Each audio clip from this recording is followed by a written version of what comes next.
So, what is the problem in the first place that makes a person seek truth? Why can't truth just exist?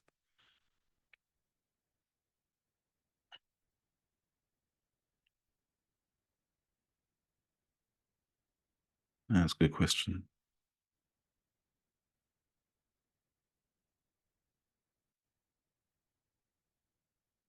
It's such a good question because this is when you look at it, how many people, what percentage of people um, in the modern world are looking for truth or knowing who they are, knowing who they are. Um, and that's the interesting thing about the problem. If there is a problem, the interesting thing about the problem is most people don't realize there is a problem, you know. And it was only until post awakening, the awakening or the self realization uh, that occurred in '99 that there was a compare and contrast moment.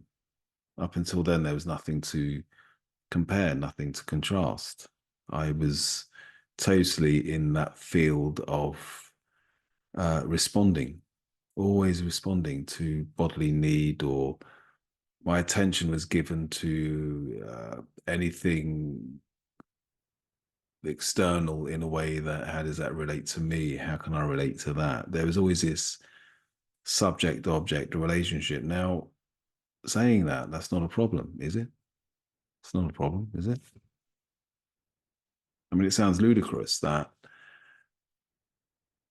that might be a problem that we think we are a mind experiencing the body. Because what does that even look like? What does that look like? That looks like you are a mental and emotional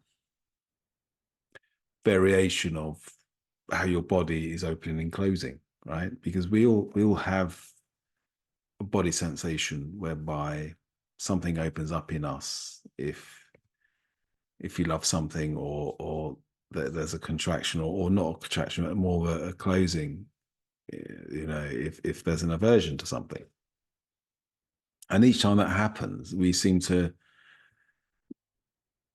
think we're the ones that experience that from a mental level. Now, it was only until post awakening that I realized that this itself is an illusion.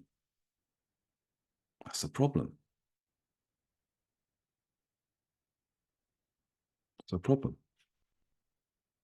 That itself is the illusion. So, what happened in the compare contrast moment of 1999, post awakening review of life now as it is, from the perspective of knowing or pure awareness, pure consciousness, I could see that this pure consciousness was obscured by identifying with a mental and emotional application that served my body. So you could say that the sages in India are right. We identify with the body and the thought that arises out of it. That's what's said. So I could see that in that post-awakening review, I could see that I'd given everything to my mind as a mental and emotional reaction. Now, still, you look at that and think, well, I still can't see how that's a problem. Everyone else is doing it, so why is that a problem? Well, I didn't think it was a problem until I realized that I just wasn't my thoughts and feelings. And for some reason, I had a full awakening.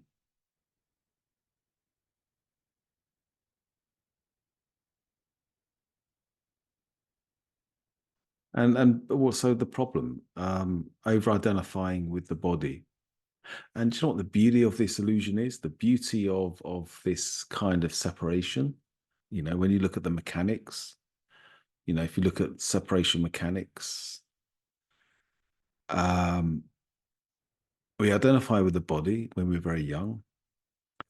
And then what arises out of the body is the capacity to think a thought, to speak a word, and to sensualize, to energetically, intuitively um, feel that or extend that as a feeling, you know. So what's wrong with that? Well, nothing. That's your nurtured self. That's an outer self of you. But the problem is we get caught up in it and we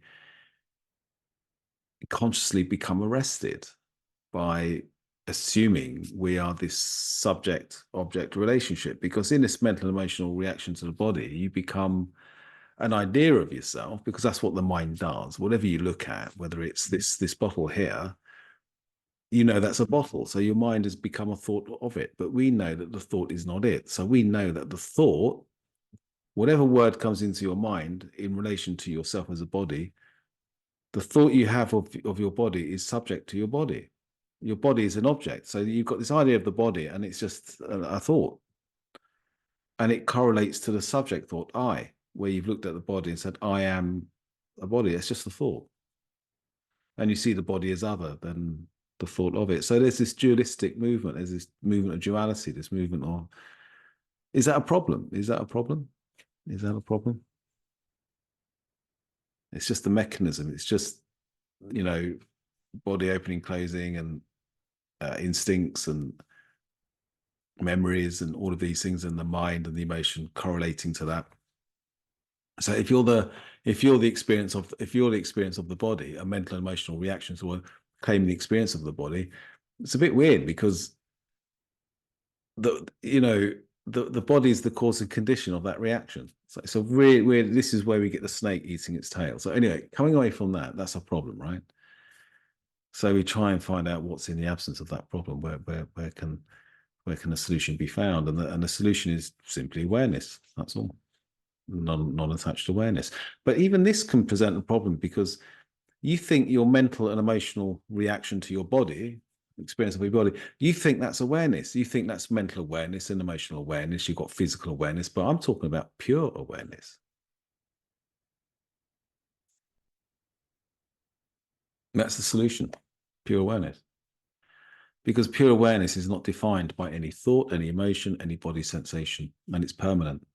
It can actually bear witness. It can actually just remain as is. It can remain the I am. And the beauty of this, when you let go of the attachment to the body mind, is that is this a witness that can collapse into itself and know it is the self. That is self-realization. You can't do it from the standpoint of mental and emotional application or mental and emotional reactions. You can't do it. But we live in a world that celebrates this mental and emotional reaction to the body. That's it. Is that a problem? I don't know. Is it? Was for me.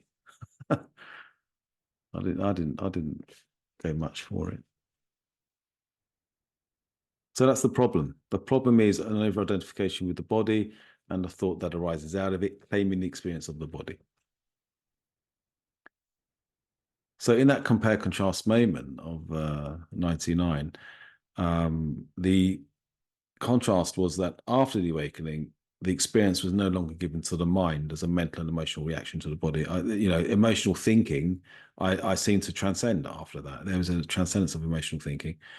And instead, I became a gnosis, what I called a gnosis, a deep understanding that pertains only to awareness, realizing itself. That in itself is the supreme understanding. And it doesn't hold any information. It's just a knowing.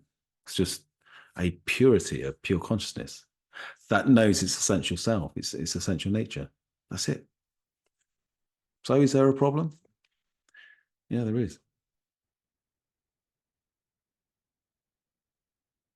Hmm.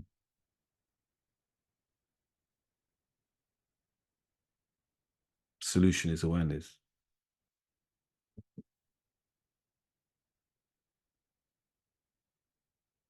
We are called to wake up. That is part of our development. We can become arrested. We can. We can be a mental and emotional reaction to our instinctual nature and not outgrow that. We're meant to outgrow that. We're meant to develop a nurtured self. Of course we are. We're meant to learn about our needs, learn about and extend our own feelings or emotions to the fact that other people have needs. We become more empathic. Some of us don't. Some of us remain selfish and narcissistic, but there's still hope that one can deal with arrested emotional development and extend, as it was in my case. But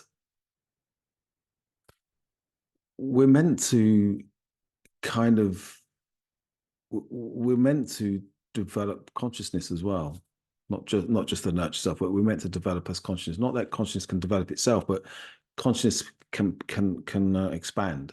Consciousness can realize itself and know it is the self, and suddenly then realize the ultimate truth that consciousness itself is the root source of the body mind.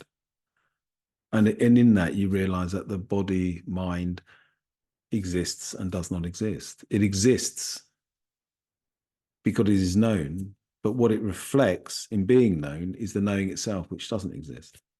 So there's this reality that opens up, the paradox is explained, and life changes. There you go. That's just how it is. Thank you for your question.